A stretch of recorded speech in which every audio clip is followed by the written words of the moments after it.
Nós vamos iniciar agora um conteúdo que poucas pessoas conhecem, só que é de grande importância e todo o processo seletivo ou grandes empresas que trabalham com uma gestão forte no Excel sempre solicitam e precisam, que é o conteúdo que chama tabela dinâmica.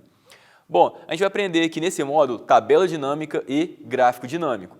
Como que funciona a tabela dinâmica? A gente tem aqui, olha, uma tabela qualquer, uma base de dados, então várias empresas sempre vão trabalhar com bases de dados muito grandes e elas não conseguem avaliar de forma gerencial as informações.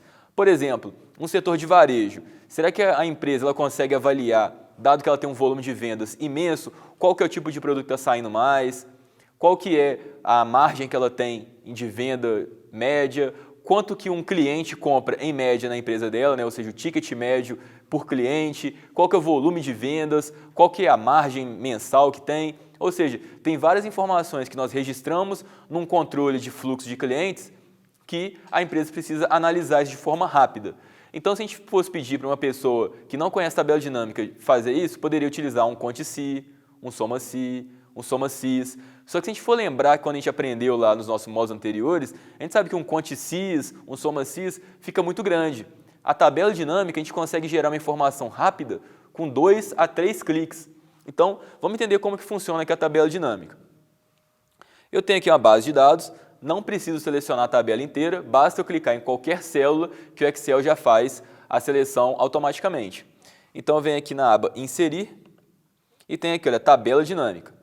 Então, eu vou clicar aqui, tabela dinâmica. Quando eu clico, a célula que está contida dentro do quadro da tabela, né, já expande a seleção para a tabela inteira. E eu vou dar aqui. E a gente pode selecionar 2 campos, uma com nova planilha ou uma planilha já existente. Eu sempre crio uma nova planilha porque eu sempre vou trabalhando com tabelas dinâmicas diferentes. Então, eu vou sempre gerando uma aba, analiso, pego a informação que eu quero e excluo a tabela dinâmica.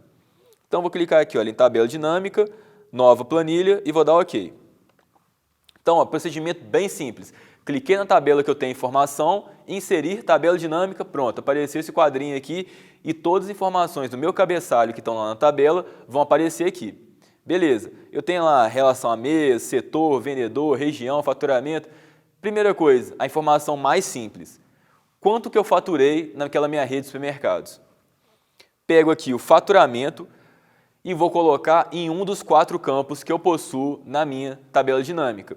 A gente possui 4 campos. O primeiro, filtros, que é aqui no nosso canto aqui superior esquerdo. O filtro sempre vai trabalhar, é como se fosse o filtro que a gente aprendeu lá nos nossos módulos anteriores, que a gente vai filtrar algum tipo de informação, tá bom? A gente tem a opção de definir qual que vai ser a coluna da minha tabela dinâmica, então por isso que ela recebe esse nome de tabela dinâmica, porque a coluna, a linha, as informações que estão lá dentro, a compilação dos dados, sempre ficam alterando o tempo todo. Você define, ela sempre vai alterando de forma rápida, então por isso que chama tabela dinâmica. Então eu posso definir qual que vai ser a informação que vai estar nas colunas, qual que vai ser a informação que vão estar nas linhas e qual que vai ser o formato de valor. Aqui no valor vou ter contagem, vou ter soma, desvio padrão, variância, enfim, eu posso definir o que vai entrar aqui. Primeira coisa, faturamento. Cliquei aqui no faturamento, segurei com o botão esquerdo do mouse e venho arrastando. Ó. Igual eu vou arrastar qualquer item no computador mesmo. Arrastei aqui, olha, faturamento para cá. Beleza. O padrão da tabela dinâmica sempre é aplicar a função soma. Só que a gente vai ver mais para frente aí como é que a gente faz para trocar esse tipo de função.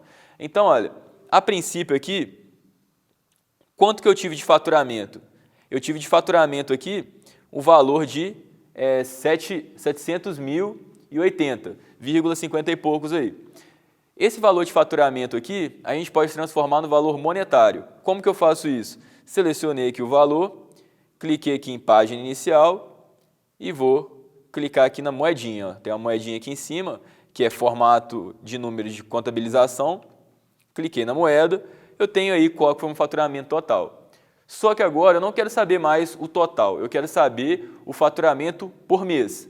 Então, olha, eu posso vir aqui, olha, clicar em mês, segurar e arrastar aqui e colocar em linhas. Então, agora eu tive aquele valor meu estratificado, ou seja, separado por mês.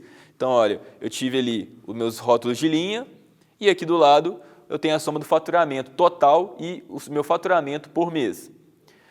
Então, se a gente fosse fazer essa mesma informação com o soma-se, eu teria que fazer um soma-se para cada mês, né? Um soma-se janeiro, soma-se fevereiro, março, abril, maio. Eu teria aí o somatório de cada mês, mas eu demoraria um tempinho para escrever a fórmula.